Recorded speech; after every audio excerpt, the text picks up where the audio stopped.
Let's get back to our conversation with House Budget Committee Chairman Congressman Paul Ryan. Sir, we're going to have Representative Steve Israel on later this morning. Your plan wasn't even out, and a week ago he put out a piece saying that already what you want to do is protect millionaires over Medicare, and he's already taking issues with the reforms that you want to put in place in Medicare. It's already started, the whole pushing Granny over the side of the cliff, etc. How are you going to combat this? Because this destroyed this argument last time. Well, he's standing right over here, and I think he's going to come on and just try to undo what I'm saying to you. If we don't deal with Medicare, it goes bankrupt. Let's not forget the fact that the president's health care law takes $500 billion from Medicare to spend on another program. Seniors who are watching right now. Yes, seniors who are watching right now. Should they be worried? Yeah, because the president's health care law puts a new board of 15 bureaucrats in charge of price controlling Medicare, which leads to denied care for current seniors. We say get rid of the board, stop the raid, leave the program intact for current seniors. But if you want to save this program, keep that promise to them, you have to reform it for the next generation because the program is going bankrupt. And the way in which we propose to reform it is no different than the kind of system we have as members of Congress and federal employees. You have a list of guaranteed coverage options, including the traditional Medicare plan, that you can choose from, and Medicare will subsidize your premiums, more for the poor, more for the sick, and a lot less for the wealthy. What's the age cutoff? Doing it that way, well, 55 and above, meaning 54-year-olds and below, when they become Medicare eligible, it's the new system we propose. And what I'm trying to say is there's a growing bipartisan consensus that this is the smartest, best, most humane way to save Medicare for future generations. It also allows us to cash flow the commitment and the promise for current seniors whose health care, I would argue, is being placed in jeopardy by the new law that President Obama passed 2 years ago. Congressman, can we talk about the loopholes that are going to disappear in all this? Mortgage deductions, where's that? Charitable giving, where's that? So what Ways and Means Committee, which is the committee in charge of this, they want to conduct hearings on just those points. They want to do this in the light of day, and they want to have a dialogue with the public on what loopholes or what tax expenditures are worth keeping and what aren't. I really think that the smart way to do it is to also income adjust some of these things, because we're lowering tax rates for everybody. By taking tax shelters away from people in the higher tax brackets, more of their income is subject to taxation, albeit at a flatter, lower rate, which makes us more competitive. And Andrew, don't forget the fact that 8 out of 10 businesses in America, they don't file as corporations. They file as individuals, as sub-S corporations, partnerships. And their top tax rate's going to 44.8% effectively in January. That's a growth killer.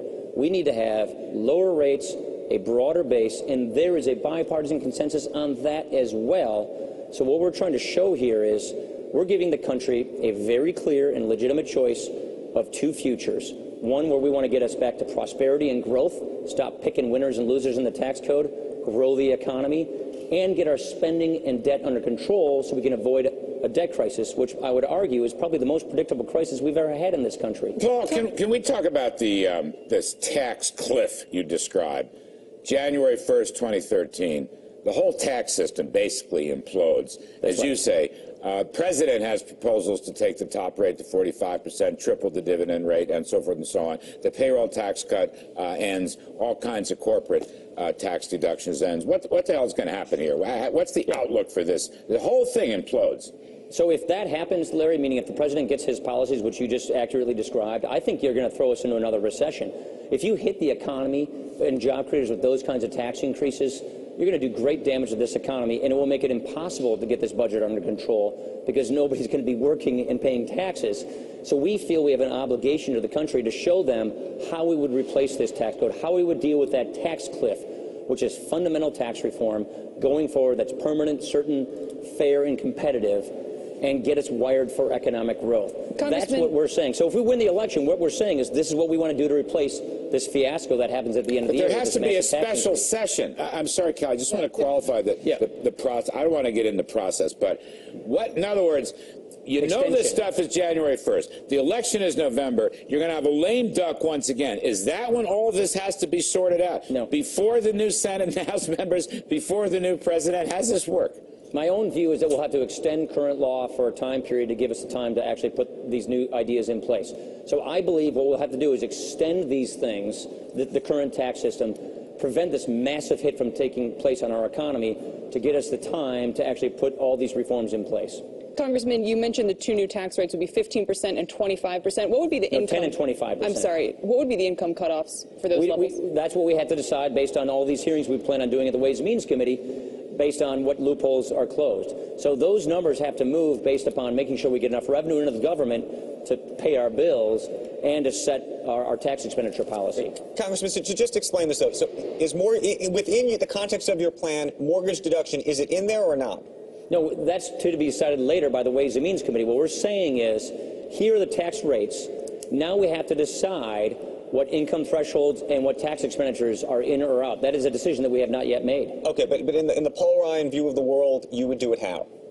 Well, in the Paul Ryan view of the world, I would figure it out with the country. I would not cut a backroom deal. I would say what is efficacious, what is most efficient. And so to me, the answer to that, in the though, Paul in your Ryan mind, view is I would income adjust these things. I would put income limits on who can have these kinds of tax expenditures. So in the Paul Ryan view of the world, a broader base, lower rates is a far better way to go. But I'm not going to get ahead of the tax writers. I'm on the Ways and Means Committee. We want to have a conversation with the country on how we fill in the details of getting to this simplified tax system. And that's why it makes it so difficult to score then. But we can target our revenues at our current revenue line with these tax rates. And so what will happen are the two things you just identified. The income threshold at which these tax rates kick in and the tax expenditures, which ones stay, which ones go, who gets them, who doesn't. Those things move and they determine whether our revenues hit our target or not. Well, let me ask. No, I beg your pardon. No, go ahead. No. I just want to ask. I downloaded the tables from the Path to Prosperity last night, just kind of looking at them. I can't help myself. I'm an old OMB green eye shade. I just want to get your take. I know this is a tough exercise, but your deficits are basically, you continue, I don't know, on average about $300 billion a year. That would be much lower than the $1 trillion, but still, 300 is 300. The debt does go up from 12.3 trillion to 15.4 trillion. And I just want to ask you your personal view. Can we afford that? In other words, even under a reform plan, even under tougher spending cuts, which you are producing, we're still going to have these lingering continuous deficits and debt increases. Can America afford that, or do we have to go more draconian in the next 5 to 10 years? We need more economic growth, Larry. And if we get more economic growth, then all those numbers are dramatically improved. If we get more economic growth, and we can show how that works, then we could balance this whole thing within the 10-year window. So the key is prosperity and economic growth. Now, we do bring the debt and the deficit down dramatically compared to the president. We get under what we call primary balance almost immediately. We bring the size of government spending down below 20% of GDP within a few years. So we get the situation stabilized, we get the debt stabilized and going down. But if you add to it the kind of economic growth we think would result from these policies, then those numbers you just cited get dramatically improved.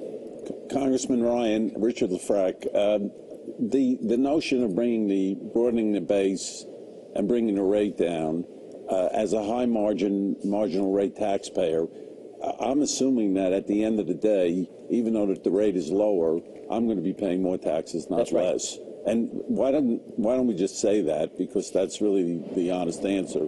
You are asking higher revenue from the 1% or the top 20%, or however you want to define it. The way I would describe it is you get to park a lot of your money in a tax shelter where it's taxed at 0.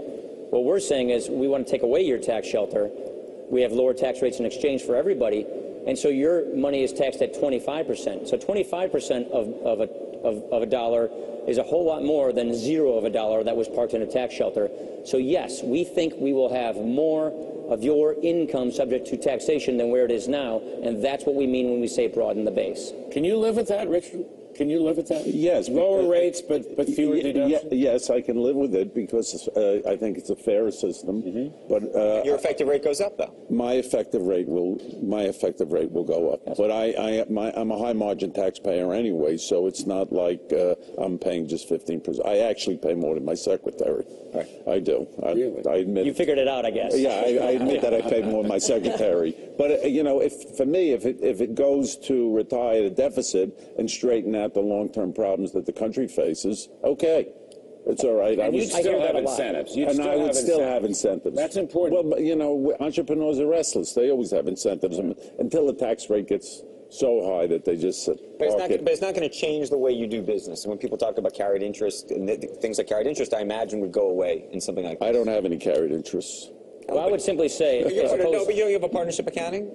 Yeah, I have partnership accounting, yeah, but... Which is a similar... Right, Well, and right. if dividend tax rates, for example, were to revert to the income tax rate and go higher in that sense, I mean, there's capital gains tax rates and then there's income. Right, and I would have asked the congressman... Congressman, I know you got to go, so we're going to keep this conversation going after you leave. Thanks for joining us and laying out your Sure, you plan. bet. We really appreciate it. Good to see you. All right.